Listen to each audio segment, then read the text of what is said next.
Saudara Bupati Lumajang, Jawa Timur Thoriq Kulhak terinfeksi COVID-19 setelah 2 kali menjalani tes usap. Saat ini Thoriq menjalani isolasi mandiri di Pendopo Arya Wiraraja.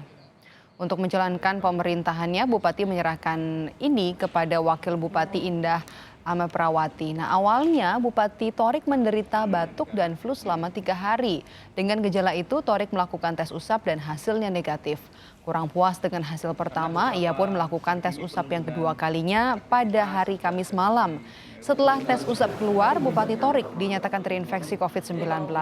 Menurut Bupati, ia menderita batuk setelah mengunjungi pengungsi di sekitar Semeru dengan mengendarai motor pada malam hari. Dan pagi harinya memantau pembangunan jalan di Kecamatan Ranuyoso.